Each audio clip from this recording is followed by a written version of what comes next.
Hello friends, welcome to my channel. நான் உங்கள் சித்து சதீஷ். நம்ம இப்போ எங்கே வந்திருக்கோம்னு பார்த்தீங்கன்னா, ஒரு பிரசித்தி பெற்ற ஒரு சிவன் கோயிலுக்கு வந்திருக்கோம். இந்த கோயில் நேம் என்னென்னு பார்த்தீங்கன்னா தபகேஸ்வரர் கோயில். இது எங்கே இருக்குன்னா தேராதூனில் தான் இருக்குது. இது ஒரு சிவன் கோயில். இங்கே பார்த்தீங்கன்னா சிவன் வந்து லிங்கமாகவும் இருக்குது, அதாவது ஒரு குகைக்குள்ளே லிங்கமாக இருக்குது.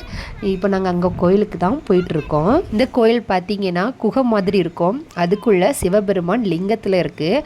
அந்த குகையிலேருந்து சொட்டு சொட்டாக தண்ணி வந்து அந்த குகை ஃபுல்லுமே விழுந்துகிட்டே இருக்கும். அதுதான் இங்குள்ள ஸ்பெஷலு. இந்த கோயிலை ஒட்டியே ஒரு ஆறு ஓடிட்டுருக்கு. இந்த ஆறுக்கு நேம் என்னென்னு பார்த்தீங்கன்னா தன்ஸு. இது வந்து இந்த கோயில் பக்கத்தில் தான் இருக்குது. ஆனால் தண்ணி பார்த்திங்கன்னா ரொம்ப ஃபோல்ஸாக வந்துட்டுருக்கு. இது மலையிலேருந்து வருது அப்படின்னு சொல்லிட்டாங்க. இந்த கோயில் பார்த்திங்கன்னா 6000 வருஷம் பழமையான ஒரு கோயில். இந்த லிங்கம் பார்த்திங்கன்னா இயற்கையாகவே வந்த லிங்கம் தான்.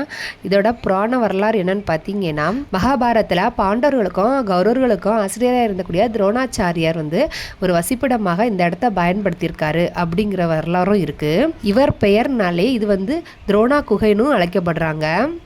அதாவது துரோணாச்சாரியர் மனைவி பார்த்தீங்கன்னா கல்யாணி தனக்கு பிறந்த மகன் அஸ்வமுத்தாவுக்கு தாய்ப்பால் கொடுக்க முடியாமல் இருந்துச்சு.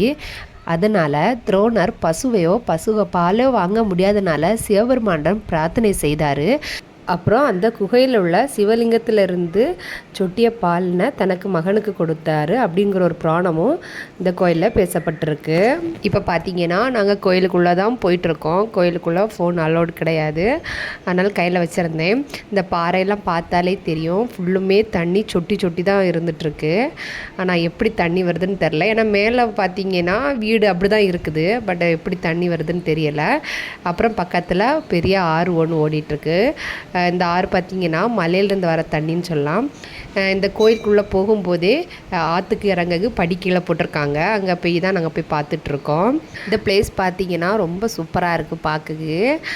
கீழே பார்த்திங்கன்னா ஆறு ரொம்ப ஸ்பீடாக ஓட்டிகிட்ருக்கு. ஆனால் நிறைய பேர் அதில் இருக்கிறாங்க. ஆனால் சேஃப்டின்னு பார்த்தா எப்படின்னு தெரியலைங்க. ஏன்னா திடீர்னு தண்ணி வருமா வராதான்னு தெரியலை. பார்த்திங்கன்னா ஆறு அவ்வளோ ஸ்பீடாக போயிட்டே இருக்குது. எல்லாருமே கால் நினைக்கிறாங்க, அதில் இருக்கிறாங்க. நாங்கள் போன நேரம் பார்த்திங்கன்னா சாயந்தர நேரம் தான். அடுத்து வெளியில் வரும்போது ரொம்ப இருட்டிட்டு. இப்போ பார்த்திங்கன்னா தண்ணி ஸ்பீடாக ஓடிட்டு இருக்கு. இந்த பக்கம் மலை தான், அந்த பக்கம் மலை தான். இங்கே மலையில் தான் அவங்க வந்து கோயில் கட்டி வச்சுருக்காங்க. அந்த சைடு பார்த்திங்கன்னா ஃபுல்லுமே மலையாக தான் இருக்குது. தண்ணியை பார்த்தாலே தெரியும், அவ்வளோ ஸ்பீடாக போயிட்டுருக்கு. அதுலேருந்து தான் நாங்கள் ஃபோட்டோஸ் எடுத்துகிட்ருக்கோம். நம்ம கேர்ஃபுல்லாக தான் நின்றுட்டுருக்கோம். ரொம்ப அந்த ஒட்டு அதாவது அந்த ஆற்று சைடு ஒட்டு பகுதியில் ஒன்றுமே போகலை. இப்போ பார்த்தீங்கன்னா கோயிலுக்குள்ளே வந்துட்டேன். ஃபோன் அலோடு கிடையாது. பக்கத்தில் யாரோ ஃபோட்டோ எடுத்தாங்க. நம்ம என்றைக்காவது ஒரு நாள் தான் வர போகிறோம், சரி அது மெமரியாக இருக்கட்டும் அப்படிங்கிறதுக்காக நான் வீடியோ கடகடன்னு எடுத்துட்டேன். ரொம்ப எடுக்கலை, கொஞ்சம் தான் எடுத்தேன்.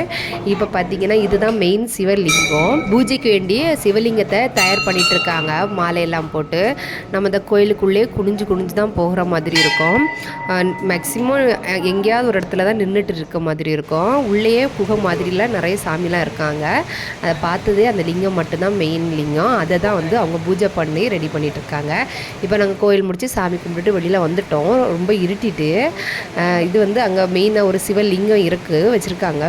ஆனால் சூப்பராக இருக்குது. எல்லா இடமுமே அழகாக இருக்குது, அழகாக பண்ணி வச்சுருக்காங்க. இப்போ பார்த்தீங்கன்னா நாங்கள் அதில் கொஞ்ச நேரம் இருந்துட்டு அதுக்கப்புறம் அந்த பக்கம் ஆற்றுக்கு அந்த சைடும் பின்ன ஒரு கோயில் இருக்குது. இனி அந்த கோயிலுக்கு போகுதான் நாங்கள் கிளம்பியாச்சு. இந்த பக்கமும் அந்த பக்கமும் ஒரு பாலம் போட்டிருக்காங்க. அந்த பாலத்து வழியாக தான் நம்ம அந்த சைடு கோயிலுக்கு போக முடியும். இப்போ பார்த்தீங்கன்னா நாங்கள் ரெடி ஆகிட்டோம் கீழே இறங்கி அப்புறம் ஒரு பாலம் மாதிரி இருக்குது, அப்படி போகலாம். சுற்றி கோயிலாக தான் இருக்குது, சின்ன கோயிலாக தான் இருக்குது. ஆனால் எல்லா கோயில்லையுமே தனித்தனி பூசாரி இருக்காங்க. நம்ம ஒரு சாமியை கும்பிடணும்னா அதில் ஒரு பூசாரி இருக்காங்க. அவங்கள்ட்ட வந்து திருநூறு வாங்குற மாதிரி இருக்கும். இதுதான் பாலம். ஆக்சுவலாக வந்து இது நடப்பாதை, அதுக்கு ஆப்போசிட்டில் அங்கே தெரியுது பார்த்தீங்களா, அதுதான் பாலம். அந்த பாலம் வழியாக தான் அந்த சைடு போகலாம். தண்ணி சவுண்டு பார்த்திங்கன்னா ரொம்ப நல்லா கேட்டுட்ருக்கு. ஏன்னா ரொம்ப ஃபோல்ஸாக தண்ணி வந்துட்டுருக்கு. இப்போ பார்த்திங்கன்னா அந்த சைடு நாங்கள் போயிட்டோம். இது வந்து கிருஷ்ண கோயிலில் இருக்குது, ஆஞ்சநேயரம் இருக்குது. இது அந்த பக்கத்தில் இருக்குல்ல, அதுதான் சிவன் கோயில். அங்கே தான் நாங்கள் போயிட்டு வந்தோம். உள்ளே போய் நல்லா சாமி கும்பிட்டுட்டோம். மேக்ஸிமம் நடையை சாத்த ஆரம்பிச்சிட்டாங்க. ஏன்னா இருட்டுதுனால நடையெல்லாம் சாத்த ஆரம்பிச்சிட்டாங்க.